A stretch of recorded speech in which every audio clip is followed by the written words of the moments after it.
Hi everyone, my name is Amanda Augustine and I'm the career advice expert for Top Resume, the largest resume writing service in the world. Every week I answer your job search questions that are sent in. You can always go to topresume.com and click on career advice to submit your questions as well. But this week I'm going to do a little special edition for the holidays. I have a number of questions from some very well-known professionals out there and give them my 2 cents about how I can help them move their careers forward. This question comes from a gentleman named Frosty Snowman. I tend to melt under pressure and it makes interviewing really hard. How can I overcome these pre-interview jitters? Great question. I think everybody, whether you've been interviewing constantly or it's been quite a while, interviewing can be a really nerve-wracking process. So there are a number of things you can do before that interview and a few techniques you can use during that interview to help you beat those jitters and make sure that you are coming across cool and confident and collect when you're in that interview room. The one thing I say is that preparation is half the battle when it comes to interviewing. If you want to go in there and you don't want to be as nervous, you want to feel as prepared as humanly possible for the interview. So keep in mind, give yourself enough time to prep for the interview. Make sure you research the company, the position itself, the hiring manager, what can you find out about them. Have an idea of what salary you're thinking of, because that's a question that can definitely, shake you if you're not prepared with an answer for that. Think about the questions that make you really nervous. What are the questions you really hope they don't ask you?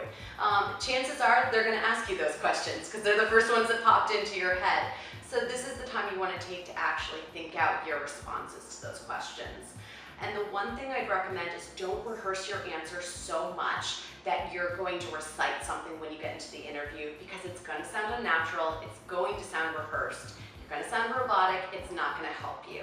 Also, if you're trying to memorize something, when you actually get into the interview room, you may completely forget it, right? That's when you go, because you're trying to remember something that you scripted. So my recommendation is when you're trying to plot out your answers to certain interview questions, take a step back and figure out what are the top 3 points I'd want to get across. And write down just those bullets. Don't write out full sentences, don't write out a paragraph. Understand what those bullets look like and then practice different ways of communicating that information.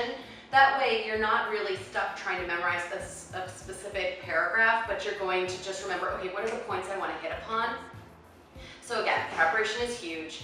The other thing I'd recommend, and these are more of techniques that you can do the day of the interview, if they ask you a question and you feel yourself starting to melt and you can't remember what you wanted to say, there are a few things you can do to give yourself some time to think it through. One, it's okay to pause before you answer a question. Actually, a lot of interviewers will ask a question, let you answer, and then they'll be silent. They'll do what's called a pregnant pause, because they're looking to see what else you're going to say. You can be quiet. You don't have to say anything. Also, you can use that same technique. They ask you a question, take a second. You can actually repeat the question back to them and say, if I understand it correctly, you're asking me blah, blah, blah. That gives you a second because they're going to respond. Take a second, think through, and then respond. You don't have to immediately jump into an answer. So there is a little time to collect your thoughts and come up with what you want to say.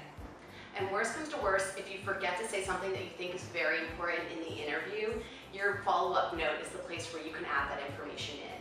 Obviously, you want to try and cover everything in the interview, but if you do realize after the fact, oh my gosh, I missed something that was so important that I really should be telling them because it's going to help me, get past this initial interview round, include that in your interview note.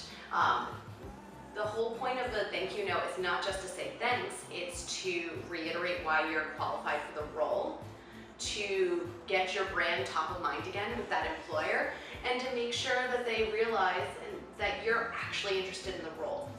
So remember, an interview is a two-way street. You're interviewing them and they're interviewing you. Make sure you're also asking questions and that you're also proving that you're a good fit for the role. I hope that helps. Best of luck.